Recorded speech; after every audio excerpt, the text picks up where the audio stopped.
তো গাইস আমি এখন একটা বিয়ার র্যাঙ্ক খেলতেছি। তো আপনারা সবাই আমার সাথে থাকুন। এখন আমি ল্যান্ডিং করছি আর আমার 4 নাম্বার টিমের প্রথম একটা কিক করে ফেলেছে। আমি এখানে আমাকে মারা হয়েছিল, তাই আমি পুনরায় রিভাইভ নিতে এসেছি। তো সেখান থেকে একটু লুট করে নিলাম, কিন্তু আমার ফেভারিট গান এসবিডি পেয়ে গেলাম। তো দেখেন কীভাবে খেলি, একটা নক করে দিলাম 3 শটে যাতে দিয়ে।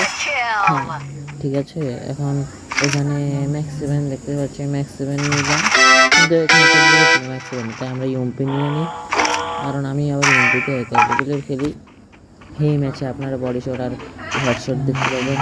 এখন এখানে লুট করতেছিলাম আর লুটটা করেছি, এসবিডি ভয় পেয়েছি, তাও আবার হ্যান্ডার, তাহলে তো আরও ভালো।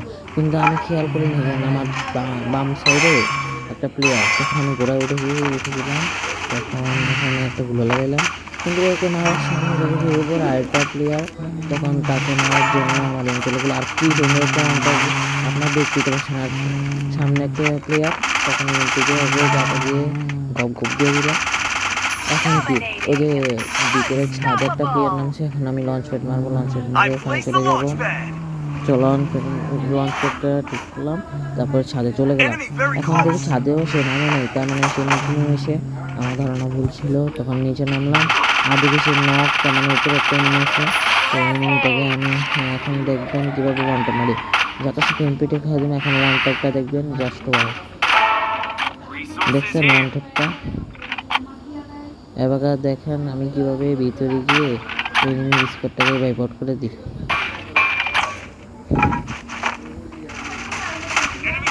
দেখতে থাকেন, এই যে স্কোয়াড ওয়াইপ আউট। এখন উপরে যাবো আমরা, উপরে গিয়ে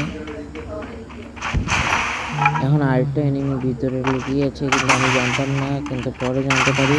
এখন তাকে একটা জোস লেভেলে ওয়ান ট্যাপ মারলাম, এখন আপনারা দেখতে পাচ্ছেন।